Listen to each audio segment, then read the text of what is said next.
Hacksaw. 2x4, it is Hacksaw, tough guy. No one is the Hacksaw Hour. 2x4, it is Hacksaw, tough guy. No one is the Hacksaw Hour. 2x4, it is Hacksaw. What's up, everybody? It's Marcus D'Angelo, and we are back for another episode of the Hacksaw Hour. And of course, I could never do it without the man himself, WWE Hall of Famer Hacksaw Jim Duggan. Jim, what's going on, my friend? Well, thank you, Marcus. Good talking to you, and what a great trip we had this weekend. We were in Idaho. Oh! You didn't think we were going to open the show without a hoe, did you, brother? I knew it was coming. I got to get a hoe in there, I tell you. And I guess you were up there in Cleveland with Jake and DiBiase. I bet there was a few hoes running around there, but that's a whole nother story. Back in the day, man, they were lined up, especially, well, I'll leave that alone. But we had a great trip, though. We went up to Idaho. We had a tough flight, though. We ended up having a 7-hour connection in Phoenix. We flew from Charlotte to Phoenix, 7 hours. But that was just long enough to get a day rate at a hotel. So we went, got a hotel, got room service, took a shower, went out by the pool. It was a great way to break it up, except we got into like at 3 a.m. into Boise, so we were kind of beat. But I know we had trouble coming home, but what a great place, Idaho. We really enjoyed it. I think it was Highway 21 we went to a town called Stanley. And every time we went around the curve, it was, oh, that's pretty cool. Oh, man. We had a real nice trip. And then we came back and we went to the Snake River Bird of Prey Refuge. So there's hawks flying by and eagles, it was really cool. And the Snake River is the only river in North America that in Idaho flows from north to south. South to north. They all fly north to south. Yeah. But anyway, the kid, we're taking pictures. The guy goes, hey, that flows south to north. I'm like, okay, cool. I'll use it on my podcast. But we had a great time. And then, of course, that the Saturday we had the game was the Boise Hawks, minor league baseball. And the last time, I don't know, we were at the hockey game, or soccer game, the old Pittsburgh Riverhounds. They gave me this jersey. Yeah. But really? The last time I threw the ball, my rotator cuff, my bicep, everything's torn. So, I got out there with some 13-year-old kid. He's like, phew. And they're like, okay, professional wrestler, Hacksaw Duggan. Yeah. So Deborah videotaped it, and she's like, well, take a look at this, brother. And I'm like, oh. DiBiase, he gets out there, he does a payoff deal, and he pays off a guy to throw the first pitch. But this was the first time I had a bail on the first pitch. I'm like, no, I had some young guy, come here, young guy, hold it. No, you hold my 2x4 and let him throw it, But I don't think I'll do that again, even as bad as it is. I'll roll that first pitch in there. But minor league baseball, folks, if you've never been, it's like an indie wrestling show. They're great. I mean, something for everybody. They got the mascots. They got music. They got T-shirts giveaway. Just kind of like an indie show. I really enjoy minor league baseball. Soccer, when we did this soccer game, I was sweating it. I'm like, Jesus. Because baseball, you got to throw out that first pitch. I'm like, I hope they don't ask me to kick it nothing. Are you kidding? Woo! Woo! Ask you to be the goalie for a And now you're working. You probably jump on and got the cover. Get a picture of this. 1, 2, 3 on Duggan. Everybody else, baby, what the hell, brother? I'll come do the job for you. I appreciate that, Jim. I think a lot of fans are going to hear this and say, like, Jim, you're acting like Idaho is brand new to you. It kind of is, right? Because you would just go straight to the building anytime you were there. Yeah. Actually, back in the day. Well, once in a while, Deborah and I made it was a unique trip like that. We did go up to Idaho when because back then you had 3 days off. You work like 30 days and you have 3 off. So why go home? Right. And actually what we did, we sold our house in Louisiana, put a lot of our furniture in storage, and we lived on the road for a year. When we were in the Southeast, we stayed at Deborah's folks' house.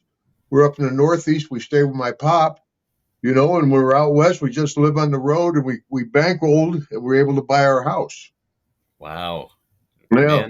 And plus, we got to see this beautiful country. I know people travel all over the world. I'm like, America. You can eat the food. You speak the language. The money is easy to figure out most of the time. And it can still feel like you've gone to another country. You know, the first time I went out to Arizona, I was like, this looks like another planet. Yeah. You know, Yeah, the but West yeah, is there's plenty of different. snow. Yeah. You can drive from Georgia to Maine and go, well, yeah, this is different. You go out to Arizona, you're like, holy shit, this is different. Very Yeah, different and world. actually, we're coming up. We're going to Boise, Idaho, and at the end of start of next week, we go out there for a charity event. We go out early. They have a rodeo. They have all kinds of events out there, and another beautiful. This will be my third year at the charity event. I do Cody, like a lot of the Wyoming. wrestlers. Do a lot of charity events. Cody, Wyoming, right? And it's Swing for a Cause, I believe the event is called. And I know that yourself, you're going out there. It's other athletes. Eric Bischoff is going to be part of it. He actually lives in Cody, What? Wyoming. Oh yeah, Bishop? Did you know Bischoff's going to be there? Huh? your old boss, What the hell? Jim. I didn't know nothing about this. Are you kidding me? Your opportunity No, to get no, even. shit. Are you kidding me? He's there. I'm kidding you, brother. It's your chance to get even with Eric And Bischoff. I get along with Eric now. Back in the day, I wasn't in the finger clicking club, and the razor cut hair. The old Hacksaw was kind of an outcast. So me and Bischoff, though, we didn't always see eye to eye, if you know what I mean. And but now I enjoy Eric. Our wives are friends. I've been out to his house there. What a beautiful home he has out there in Wyoming. It's great.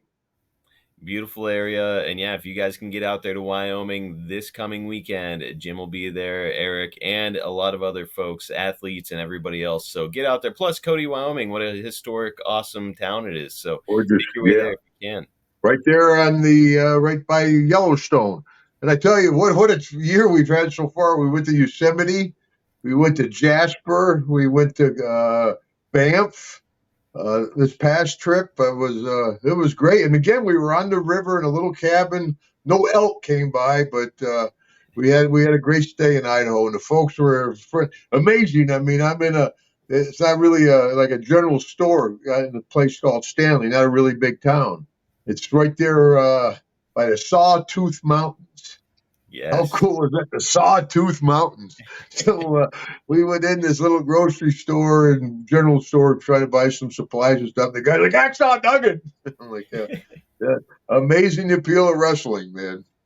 Man, Hacksaw Duggan in the Sawtooth Mountains, there's just something poetic about that. Yeah, wait, was that a joke?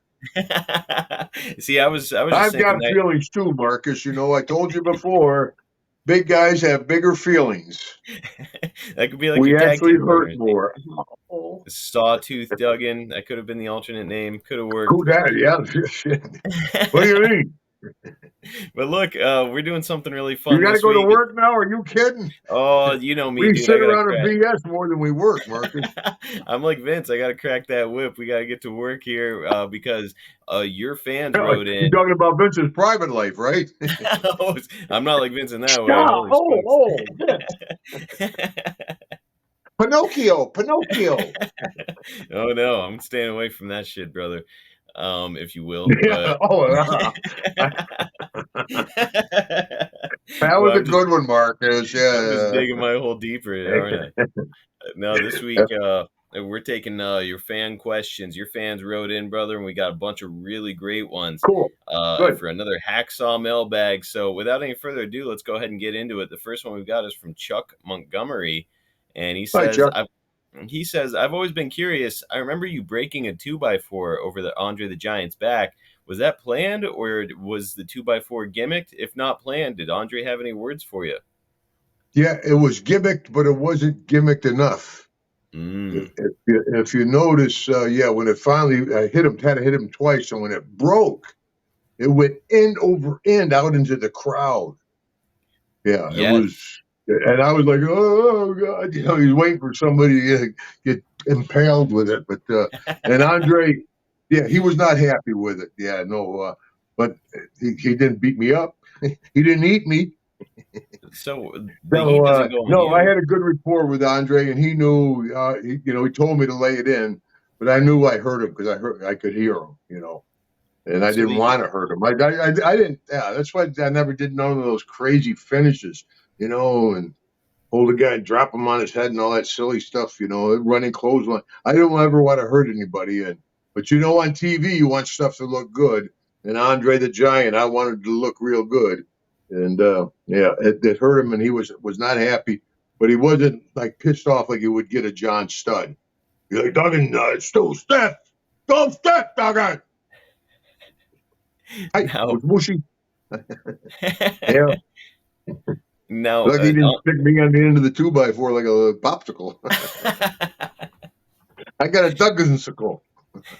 No, it was an honor to be in the ring with Andre, and hurt him. I felt bad. He didn't sell it. I mean, he didn't sell. I heard him in the ring. He didn't sell it backstage at all, back in the dressing room. But yeah, when I heard, you can tell when something lands. Oh boy. Now, who's in charge of gimmicking stuff like that behind the scenes? Do you know? That's where the rubber 2x4 came from. A guy named Ellis, and what a great guy he is. And he's like a stuntman. He does all that stuff and handles all the props back there. And that's when WCW didn't have Ellis. Ellis, I don't think he worked for WWF when I was there. When I came back, he was still there. I mean, he was a mainstay backstage. He drove the cars. He rigged the explosives. I mean, the guy was an expert at almost everything. But WCW, they had the new guy, and he's like, we got your 2x4. And it's like a giant Gumby board, it's rubber.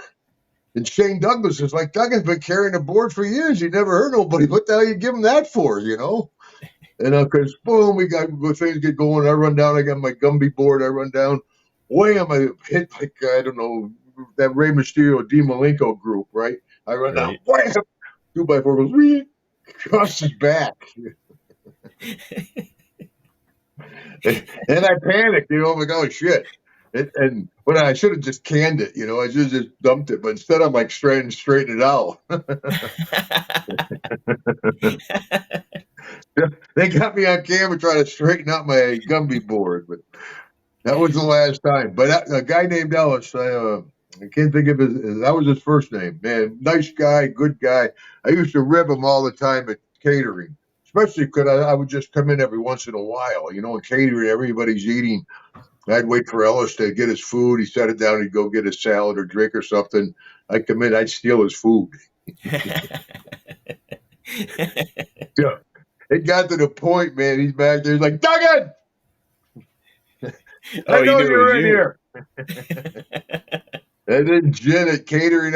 Those people backstage are the most fun of anybody. Jen still works with WWE. She's with catering and takes care of all the food for everybody, and it's great. It's tough, right? Because you're working a pair of short shorts and patent leather boots. But back there at catering, they got every kind of sweet cake, pie, brownie, and all kinds of meats and sliced ham, and you got hours to kill. That would be tough. But But Jen, she does a great job. I saw her at the airport. We were going through and moving the sidewalks, and she's yelling at me, "Hack, hack!" And her name is Jen Hag. I'm like, Hag, Hag. A great girl, though, man. She still works there with WW. You can tell because it looks like she was on the Baton Death March.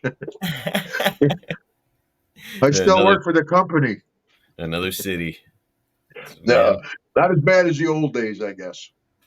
Yeah, I'm sure still though. She's got to make whatever, like 2 or 3 towns a week, something like that, to do the catering. She does all the TVs, and I think they've changed catering companies, but they've kept Jen around. She's like a fixture. And of course, if you want to get over with anybody in the company, you want to get over with a catering lady. You get all the hookups.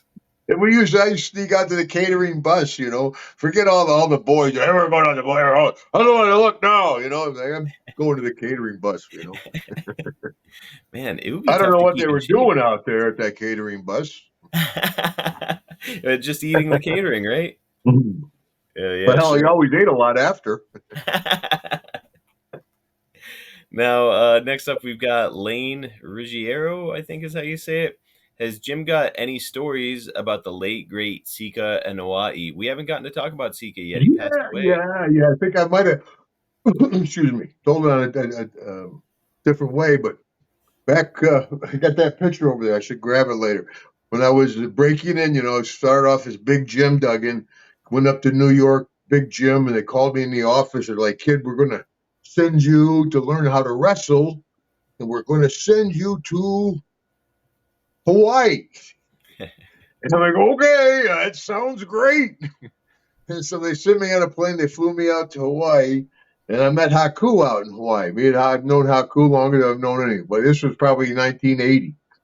And we're living in the Chateau Blue. There's pimps and prostitutes on Hotel Street. It was a rough joint. And I said, well, I was talking to Haku. I said, well, we were making $40 a week. He goes, you were making 40. Anyway, we were starving, right? But we're right there by Ala Moana Beach.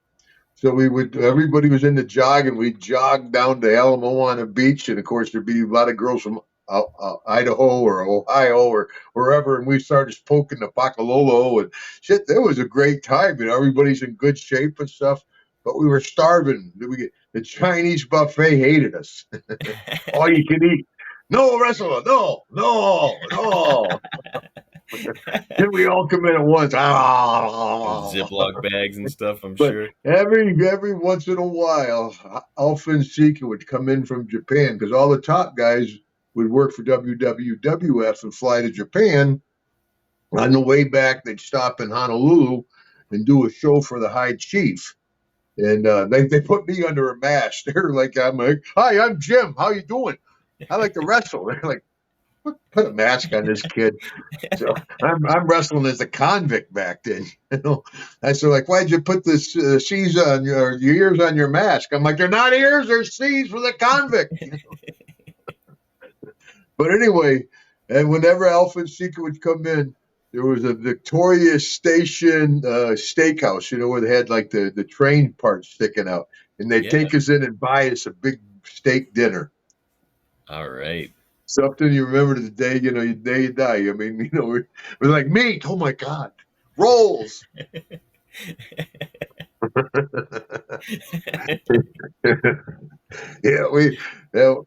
That was a fun time. It was a lean time, but sometimes the lean times are the most fun times. And like I said, Haku was living there, and the rest of the group, there was Mike Masters was there. The other guys didn't make it.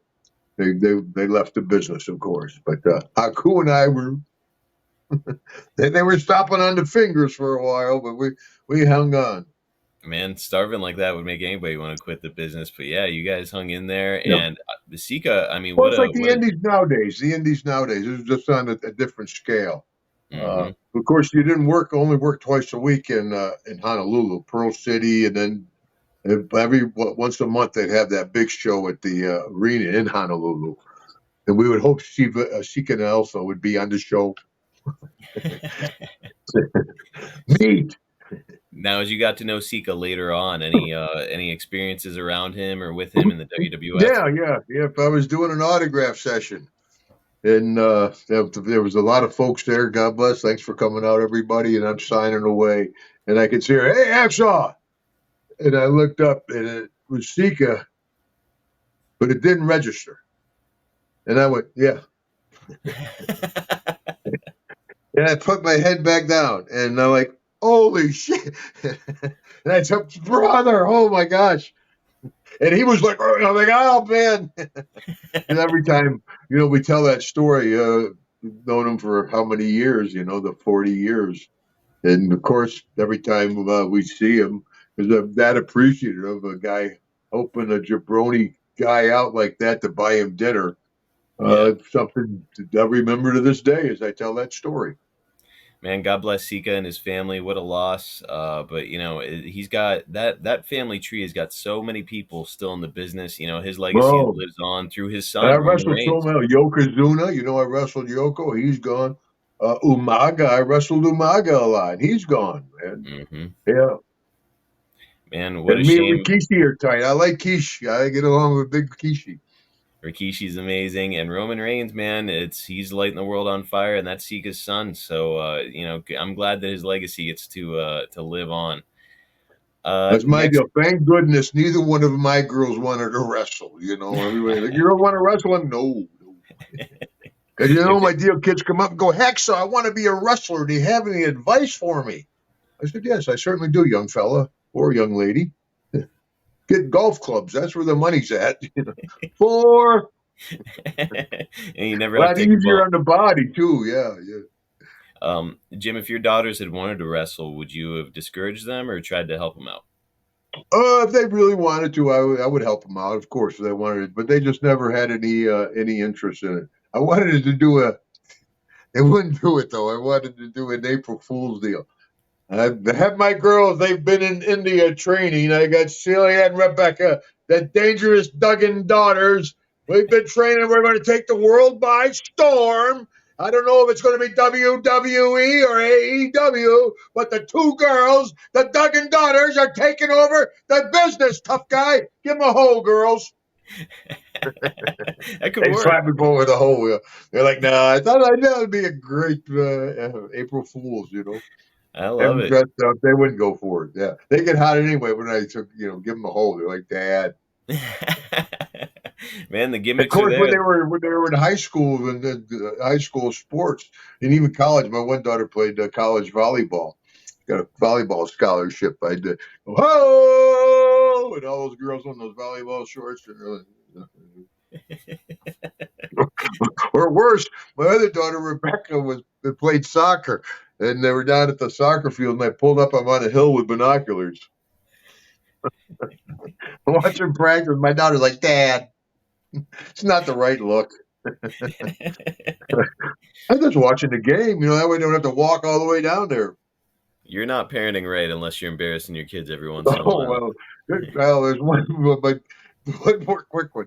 My daughter, their mascot was the leopard, and her nickname is Boo, Rebecca Boo. Anyway, so Boo, she was in school, and she was a leopard. So I get there about the end of the first quarter, and the leopard's standing there, and I'm like, Boo, Boo, Boo, Boo.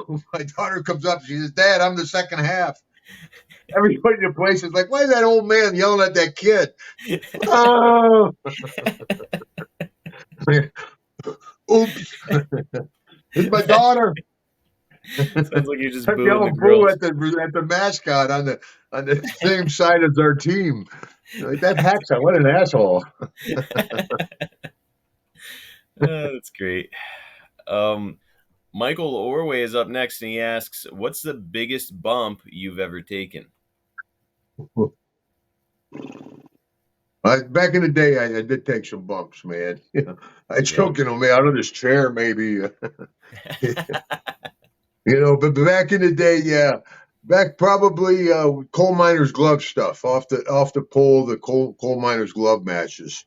That was probably nothing nearly like Foley or those guys up on top of the cage, but me and Hercules and some other guys, we were hanging off that pole. I watch some of the stuff nowadays. I'm like, holy smokes! I recommend them not doing that kind of stuff but back then, man, shit, and some stuff off that. So you'd be standing on the top turn, maybe a little higher than the top turnbuckle, climbing up the rope, and they'd pull you down off the coal miner gloves. So I took some bumps off there. Yeah. Nothing awful, but could definitely hurt. It's funny when I was shit, they all hurt, brother. That's what I was gonna say. When I was at I love that. Does it hurt? I'm like, well, it's hard to explain. I'd have to show you. When I was at WrestleCon, somebody was asking me, hey, whenever you fall off a ladder, how do you protect yourself? I'm like, I don't think you do, man. I think you just fall off. Or you know what? They teach you how to fall. Oh, sure. Yeah, how do you practice falling off a ladder? Yeah. And that's the old joke. I saw you throw a punch, you missed a guy by that much. I said, yeah, but you see, when I hit him by that much, it goes both ways. Stuff's flying out there, man. Now, Michael had a follow up. He said, "What is the most painful bump you've ever Michael, taken?" you're asking a lot of questions, brother. Yeah, he's curious about these bumps, man. What is the most painful one you ever took? Oh, that one with one man gang, it almost killed me. That's when we were at Sam Houston Coliseum, the bolt to the head. That's why my hair is kind of loose, light up there. Uh, yeah, back then the ring ropes connected to the post, and the bolt that the ring ropes connected to stuck out the back side of the post. Oh, So neither me or Gang can see. Gang, one of my best friends, came to my wedding with his wife, man, Allison. So anyway, boom, boom, boom, we're battling. Gang grabs me by the hair. Actually, if you watch the video, the people ringside react to it. Boom, he ran me in that post. That bolt went right in my head, put me into the hospital. Lucky to survive it. It was a bad, bad head injury. That's yeah. part of the business, especially back then, different business. That video surfaced No, recently no on trainers, social. no doctors. They brought me back to the dressing room in Houston at Sam Houston Coliseum. That's DiBiase, that bad breath Sally. He, he tells a story. I go in the dressing room. I'm squirting pretty good. My head's split open bad. I'm out on my feet. I'm like, but I'm mad. I'm like, fuck, fuck, fuck, fuck, fuck. Bad breath Sally. She takes, of all things, an ace bandage and wraps the ace bandage around my head, and I'm screaming. So now the more I scream, the bandage goes up around my head like a DiBiase tells the story. It looks like Duggan looked like a cone head. Everybody in the dressing room was trying to stop from laughing. I'm like, what's wrong with you? And then I had to go back. It was a tournament. I had to go back and wrestle Gordy, and he was in a different dressing room. He didn't know I was hurt, or how bad I was hurt. So I'm walking around. I'm out on my feet. I'm walking around the ring. This is ooh. Oh no! He's like, get in the ring, Doug. Get in the ring. Hey. So he reaches over. He grabs me by the hair. He goes to pull me in the ring. It was like peeling a banana. My skull almost came out. He's like, oh shit. Oh my god! Yeah, that was my worst injury. But the most debilitating injury though was an Achilles tendon injury. That put me out longer than any injury. That took 6-7 months. That took a long time. How did that happen? Just in the ring working with Ted at when I first came back, my first back match from being suspended or canned from the Sheiky. And they did the Paul Bosch farewell show in Houston, and me and Paul liked me. They wanted me on that show, and I got hurt at that show coming back. Unbelievable. But got my foot back in the door and got back into WW. Like I said, they never put the big gas on me, but they kept me really strong. So we're all not lead singers in the band. That's why guys, they think of us as a sports team. We're not a sports team. It doesn't matter how many championships I've won. My record is 21-0. It doesn't matter. I just think of us more as a rock and roll band. Hulk Hogan and Ric Flair are your lead singers. I'm back there doing the Ringo deal. Ding, ding, ding. I've been playing the drums for 40 years. It's been a great spot. Man, yeah, I do hear a lot of people try to compare wrestling to like conventional sports, and it's like, sports, it's you're on a team with a bunch of guys and you're all driving toward one goal. In wrestling, you're one guy driving toward a goal, and all the other guys around you are like kind of your competition in many ways, even if you're working for the same promotion. It's a TV show. Yeah, it's a television show, and that's why I tell kids when they want to make it in the big leagues, I say, remember, there's a whole lot more football players.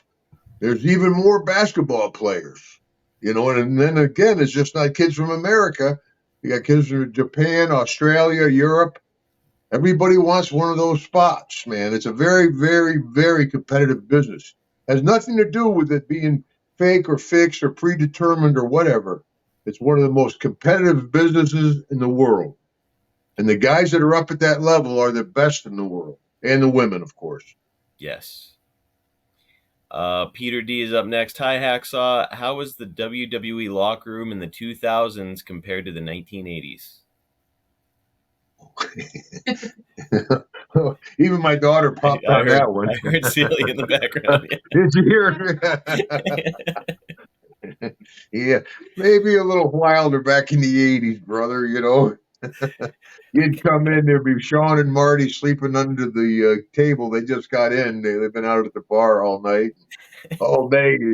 Junkyard dog would be walking around with a towel, blowing his nose with about a half ounce of cocaine in the towel, just blowing his nose. The Sheiky would be doing his higher clubs, you know. Everybody be playing cards. Yeah, much different. I tell a story when I was back in WWF. That was the Wild West, brother. A whole different business. And I went to that's my my joke. I got to tell it again. In the WWF, I wrestled Dusty, DiBiase, and Orton. In the WWE, I wrestled Dusty's kid, DiBiase's kid, and Orton's kid. First, I beat up the old man. Then I beat up the kid. Here we go, brother. Ho! USA! Give me a hoe over there. That's a pretty good hoe, honey, I'll tell you.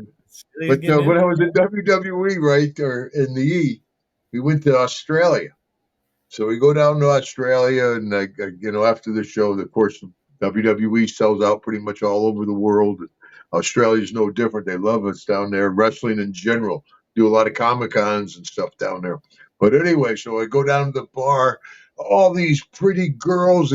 Bartender's like, Hacksaw Dog and free drinks for all wrestlers. Free drinks, you know. And I'm sitting there, I'm drinking away, you know. Where the hell is all the boys, you know? What the hell? Am I missing a party or something, you know? So finally I have a couple cocktails.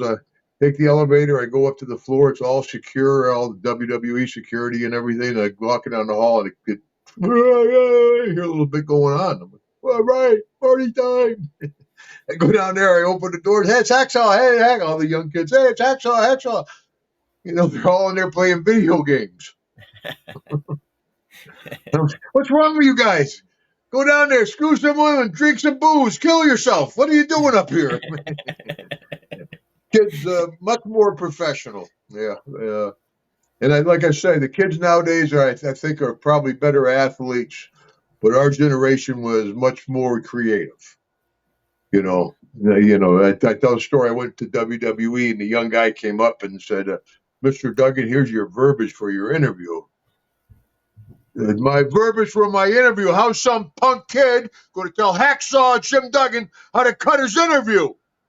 And they were like, well, this is what we want you to say. And I'm like, well, okay. Send me my check. But I got a whole new respect for delivering lines. That's hard to do, to say something verbatim and you say something and they say something. I was like, okay, I'll see you in the ring. Yeah, I became all robotic. I lost all my mannerisms. I lost Hacksaw. It's like writing Ric Flair's interviews. You can't do that. Just let Rick go out there and be Rick. Back in the day, it used to just be like bullet points, right? Where they'd say, like, we want you to, say something. And if guys struggled, they gave them a manager. Yeah. Yeah. And guys developed their own, look at Jake's interviews. I mean, everybody else is yelling. I like to yell. That's me. Jake with I'll get you when you're sleepy. Now I need to see that version of Jim Duggan, the I'll get you when you're sleeping version of Jim Duggan. Yeah, usually I'm sleeping. Are you kidding? Next up, we've got Nick Weaver, who asks, any memories of Superfly Jimmy Snuka, and did you hear anything about the controversy with him and his girlfriend? I heard rumors when I was in the WWF. That's, I think, close to when it happened. That was like 79, early 80. I heard rumors that he had some kind of trouble. The girl was dead and all that. But then I heard nothing of it till all those years later. I mean, where it came back out that he did, which, I kind of believe it. But I was in Georgia Championship Wrestling. I broke in Dallas, went to New York, went to Hawaii, went to Atlanta, Georgia Championship Wrestling, and Snuka was down there. And he was a mysterious guy. He had a black leather cowboy hat, wore a long black duster. Yeah, he just looked like a bad dude, And I had very little to do with him. I was running with Gordy back then, so we had other priorities. Strippers. Gesundheit. So not a Well, you ton know of the old joke is if you like strippers because they were usually wrestling fans, had good drugs, and are bisexual. So you're like, great. oh man, that's all three. I read about that in Jake's book. So not a ton of experience around Superfly, even in the WWF years later. Didn't run with him. Yeah, didn't he minded his own business, did his own deal. Yeah, didn't have that much interaction with him. Next up, we've got Ed Helinsky, who says, "What was My the brother. duration of your longest match? Who was your opponent, and where did it occur?" Boy, he's asking you to remember a lot of stuff. No, I know this one. This was like, wrestling Andre in the Garden, my favorite match, something you always remember. Yeah, And actually, I did a few 1 hour time limit draws. I did like over like a week's worth of time limit draws did you with really? Ric Flair. Whoa, Yeah. No, when see, was well, of that? course, back then, Flair is the NWA champion, right? So he would travel the country or travel the world wrestling all the other champions. I was the Mid South champion. Well, you can't have your world champion beat your Mid South champion in front of all the crowd. You can't beat the world champion. So Flair, he used to do 1 hour time limit draws almost every night. Wow. You got to respect the hell out of the guy. I mean, an hour in the ring is a long. I joke is that people say that was a beautiful red tie you had on, Hacksaw. So that wasn't a tie. That's my tongue hanging out. I was sucking wind. That's a long time. Try to think of keeping people's attention. What is it nowadays? It's 30 seconds with TikTok, which I think I have a TikTok right on cue. Da, da, Yes. da, come on there. I got to show you all my new social Hold on. media, Marcus. We're gonna have We to go never talk solo on about it. this. What do we have here? Come on in. Back. There you go. All right, we're at Hacksaw Jim Duggan for Facebook. And what's this other one? Instagram WWE Hacksaw Duggan. And that one, TikTok Real dot Hacksaw. On X Real Hacksaw Jim. And then everybody's got a pod for the podcast.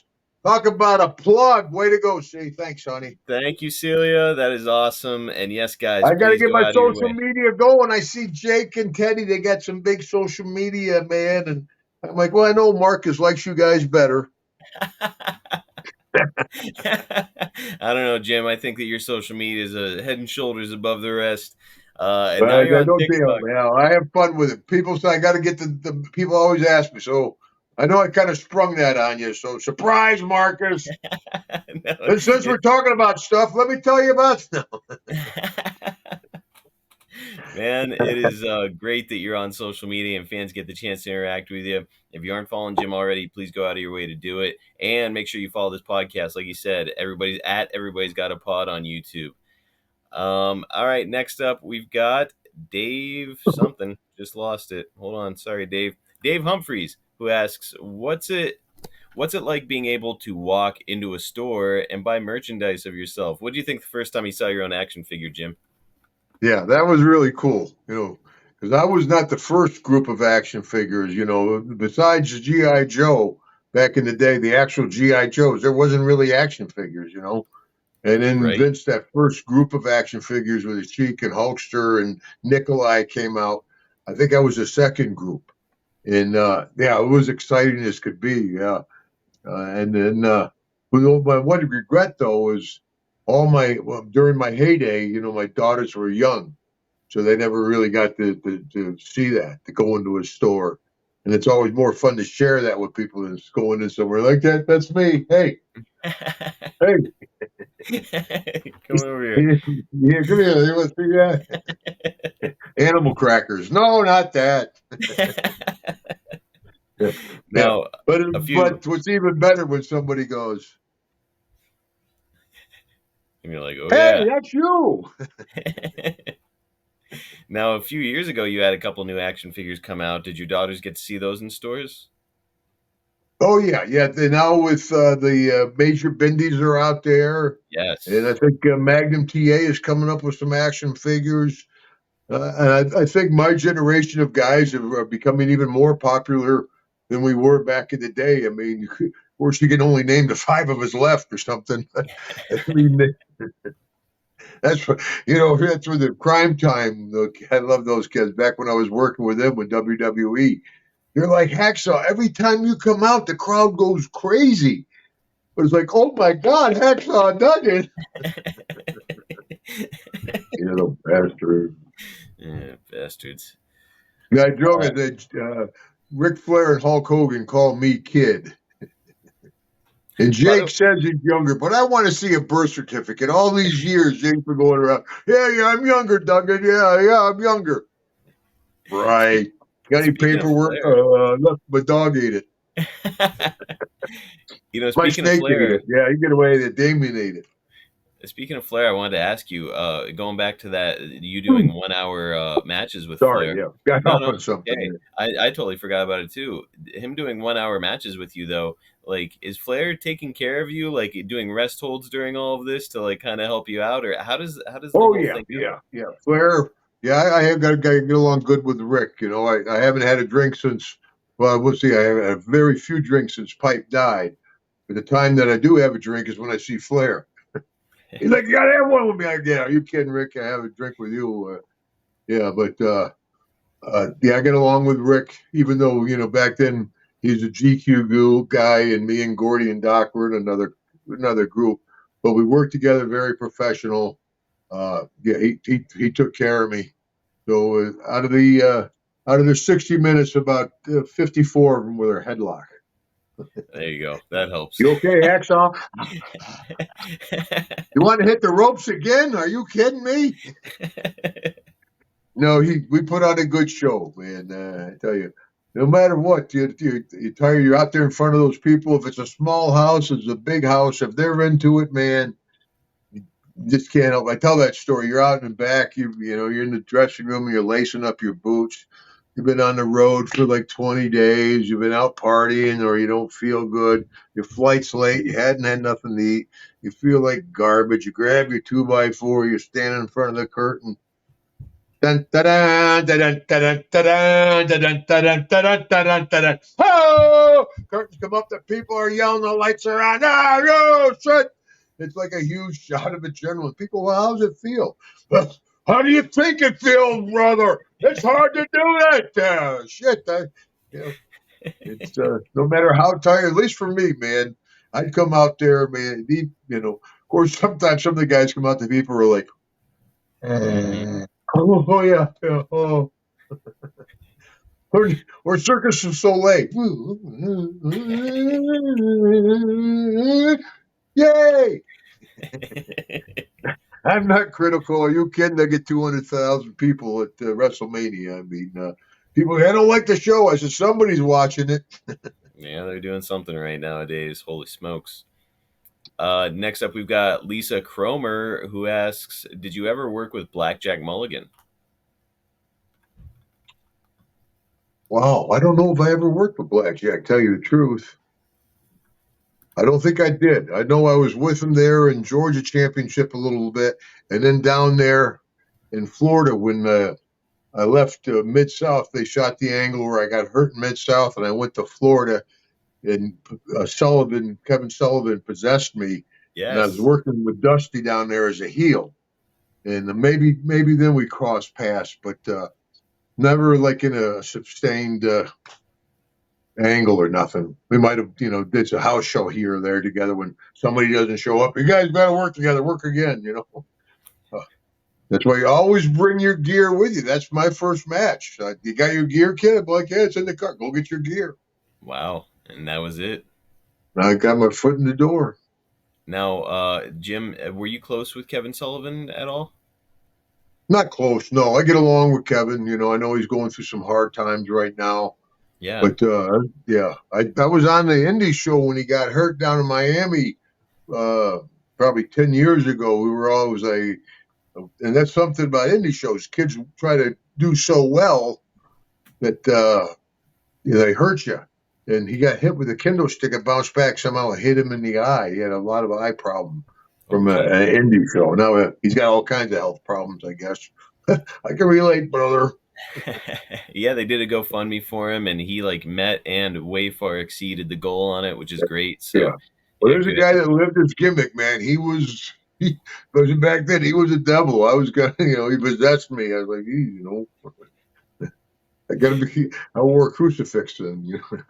Rumor has it he used to wear like a cloak and stuff to like the grocery store so he could Oh keep man, and kayfabe. girls loved him back there, man. He had some of the hottest looking chicks, and he was yeah.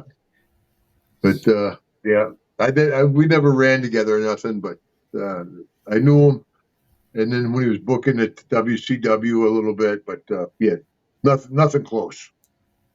Man, Now, of good for course, like I said, there's only a limited number of guys left. It's anytime you see anybody, it's like brother. yeah, hoping he's doing better now. I'm hoping Me I can too. get an Yeah, update best on for him. you, Kevin. Hope you're doing good, buddy. Damian Mellon is up next. Were you in favor of Jesse Ventura trying to get a union started? And do you believe a lot of the boys would still be alive today if Jesse had succeeded? Um, I can't blame. It'd be hard to put a union together. I've been talking about unions forever, and like you get retirement and all that stuff. But I said, well, nobody works for the guy for 20 years. Hmm. It's not like you're working in an office for IBM for 20 years. You work for this company, you work for that company. Who's going to give you your pension? That's one thing. And yeah, I don't think the guys would stick together well enough for a union. It's never, it's like Hollywood now is Screen Actors Guild, but I don't think it would work. Maybe one day, but I mean, even they use non-union crew. At least they used to camera crew and stuff like that. That would be all non-union. That'd be independent contractors, and that because if you had a union camera crew, you'd have to use union talent. Or if they Right. had union talent, you'd have to use union camera crew. But if you use independent camera people, the guys, you're an independent contractor. And everybody bitches and all that. But hey, it's not a surprise. Right. When you come into the business, you're not going to get a retirement. You're not going to get no health care. Save your money. Make some investments. Buy a home. Don't buy 3 Mercedes and 2 Rolexes. Don't get divorced 3 times. I mean, and realize it's a small window. That's I exactly think it. nowadays the days of 40-year careers are gone. I don't see many guys sticking around like that. Me and Hogan and people like that, and which I think will hurt the indie shows because now the top guys are making so much money, they don't need to go out there and do the indies and the Comic Con and stuff, Yeah. which is cool. I don't begrudge them at all. No, you look at a guy like Dolph Ziggler. He was with the company for whatever 20 years, something like that, and now like he Oh, lost his yeah, job. Dolph hung around. Yeah, and it's like He's a okay, good no big talent deal. too. He's a real good talent. I like Dolph. Yeah, really a talented guy, a great comedian too. So man of many talents. William Smith is up next. Has anyone heard how Steve Mongo McMichael is doing? So, Jim, what have you heard about Steve as far as his health, and what were your experiences like around Mongo? Yeah, well, he was a Bischoff guy, so I didn't know him at all. Ah, Him and Deborah. Yeah, I had very little interaction with him. I just an observation, though, I must say, him and Deborah McMichaels were together for many years as he played in the NFL.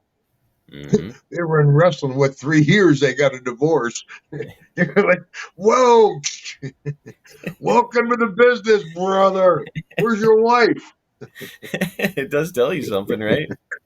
Yeah, I mean, God bless him. I know he's going through some horrible, hard times and has for many years. It's great to see the NFL honor him with that bust. They just Yes, presented him in the Hall of Fame. well Uh, deserved. Obviously, a huge football player. I didn't know him as a football player neither. At that point, I was in wrestling all the time. But yeah, I just saw that observation of him and Deborah. They didn't last long in the business, which is hard. Yes, a lot of folks don't realize high drug and alcoholism rate, high divorce rate, high death rate. It's a tough business because a lot of guys have the physical attributes. A lot of guys have the attributes to talk on the microphone, but they might not be able to handle the road. I mean, it's a unique combination of what it takes to be a WWE or AEW superstar. That's for sure. And Jim, one of the things that we hear as fans all the time is I've heard a lot of guys, people who listen to my podcast have heard me talk about it before, that, back in the day, wrestling was compared to a pirate ship. And the last thing you want to do is bring your wife on the pirate ship. That's why everybody says keep your wife away from the business. And so, like, Steve and Deborah apparently learned that lesson maybe the hard way, as did many other folks. But you were never Macho and afraid. Liz. Macho and Liz. You were never But afraid to I bring got to your tell wife you, around. Deborah and I, we've been bucking the system for a while. She comes to the matches with me. She's been taking care of me on the road for quite a while. So we bucked it a little bit. But in general, yeah, don't bring your wife around the business. But you were never concerned about it. And what made the difference for you and Deborah, would you Well, say? I never worried about being around the pretty boys, Shawn Michaels or Rick Martel. I wouldn't worry about, Doc Steve Williams, big burly guy. Hey, like, honey, come here. I know her type. Flirt with all the pretty boys you want. Are you kidding?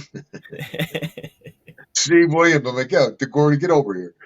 No, we have a unique relationship, and that never really. I travel with her more than the boys. I To think this that day, the I other, mean, we travel, as you see, every weekend. We're on the road somewhere, we're having another adventure. Deborah and I have a great relationship.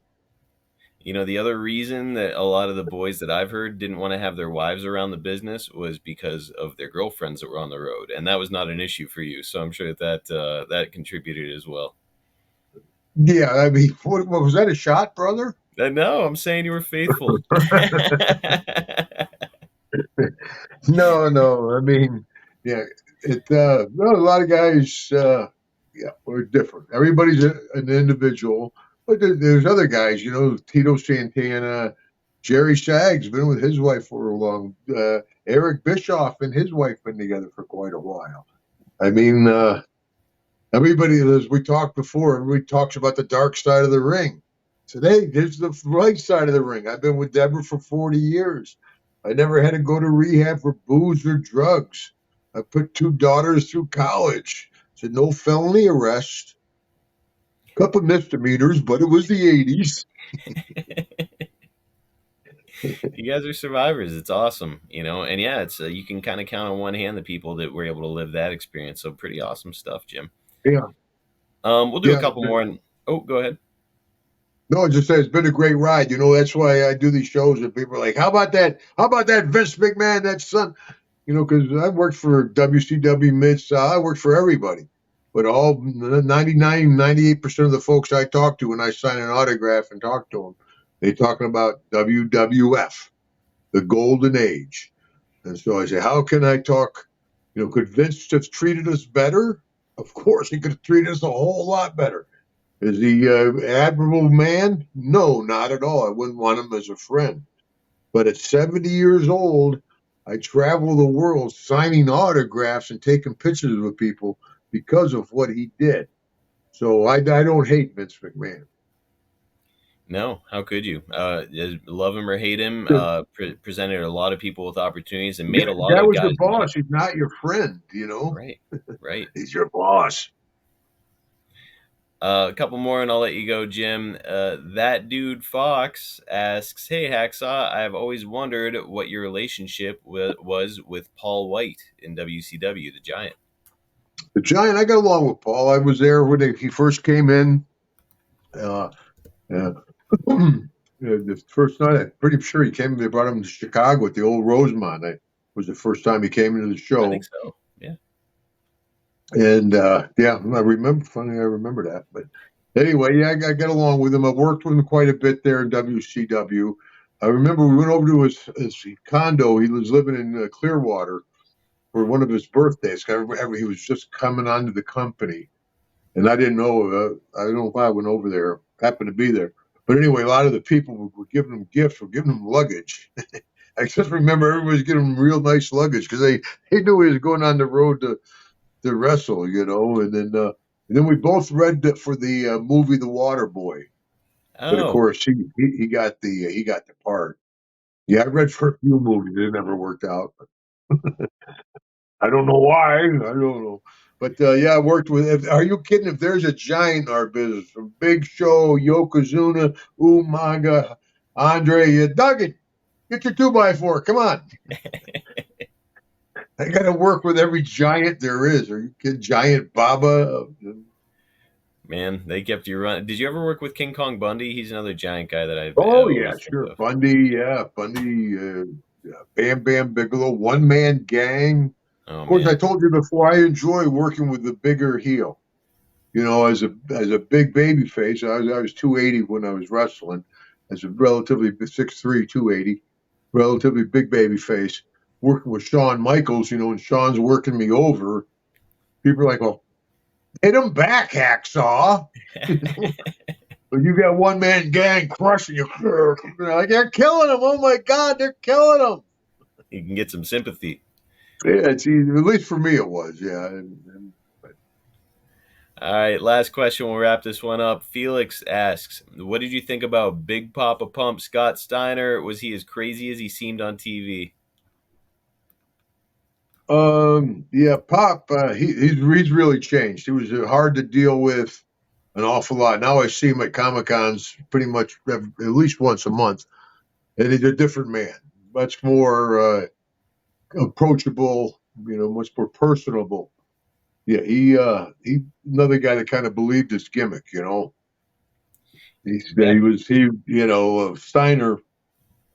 I don't know. I get it mixed up. Scott and Rick. Papa Pump was. He was the blonde one. Rick Yeah, I was know. the Yeah, but headgear. which one was Scott, right? Oh yeah, that's Scott. Yeah, Yeah. Scotty. Yeah, Scott. I knew that.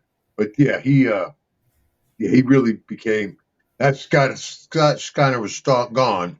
Papa Pump took his place. Some guy Gino Hernandez was like that. Gino was his character. Magnum TA for a while was I'm Magnum TA. And you're like, sit down, brother. or Macho. Macho was always Macho all the time. He'd be dressed in his gimmick on the airplane. He'd go to McDonald's. He'd be like, "I'll have a milkshake, fries, and a burger." Oh yeah, snap into it. What do you think made the difference for a guy like you, Jim, where you're able to kind of separate, like, okay, this is me in the ring, this is me in my personal life? Have you met Deborah? She keeps you in line. No, it's only natural though. You look at it.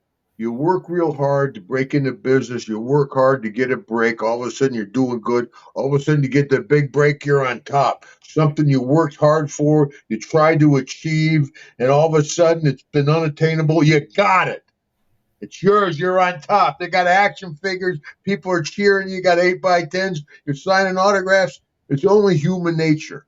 You get the big head. Everybody. It happens. Yeah. Oh, I'm a star. I'm a star. But most people come back to reality after a while. They're like, oh shit. But some people just embrace that, and I usually joke: the bigger the jack off, the smaller the star. Mm-hmm. The big guys, the big shots are always the nicer guys, and it depends on where you are. It's all relative. A joke: I'd be getting off the plane, and people are like, "It's Hacksaw Duggan." Hogan's behind me, you're like, "Get out of the way, Hacksaw! It's Hulk Hogan." So you got to keep it all in perspective. Last question real quick for me, Jim. It makes me wonder, when you would be a heel, you're genuinely one of the nicest guys I've met in wrestling. And so it makes me wonder, when you were a heel, were you an asshole to fans outside of the ring when they would approach you, or how would that work for you? No. I didn't have to get that cheap heat. Okay. That's cheap heat, yeah.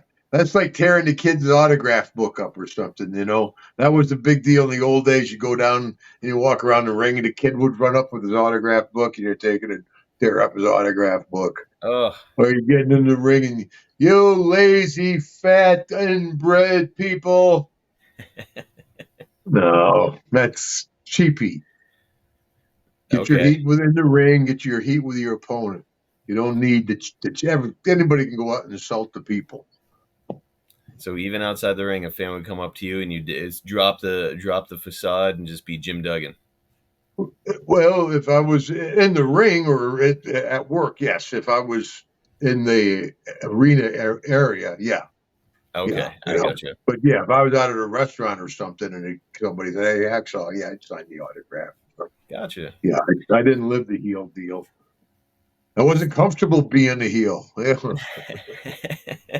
You know, it's interesting with you because I've heard you say That's that what I before. say. The best gimmicks are the ones that are closest to who you are. It's just an extension of your own personality. It's a joke. I Yes. wasn't going to be handsome Jimmy Duggan, so I had to find the right gimmick. That's what I tell kids, young guy like yourself, getting into the business. Everybody can take a backdrop. Your gimmick is so important. That's exactly it, man. And it's interesting with you. Most people say like, "Oh, working heel is easier. I like being a heel." But here you are saying like, "I'd rather be a baby face because it is closer to who you are." When you're getting beat up and those people, and all of a sudden you start stomping a foot, boom, boom, boom. You're starting your comeback. You got DiBiase rocking, boom, boom, boom. The place is coming up, boom, boom, and he blinds you. Cool.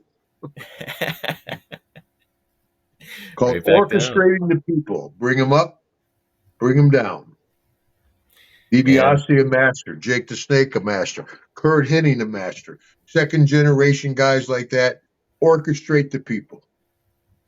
Man, that's part of why I love doing this podcast with you, Jim. I really do learn some stuff every time you and I sit down and chat, and I appreciate you taking the time today, my friend.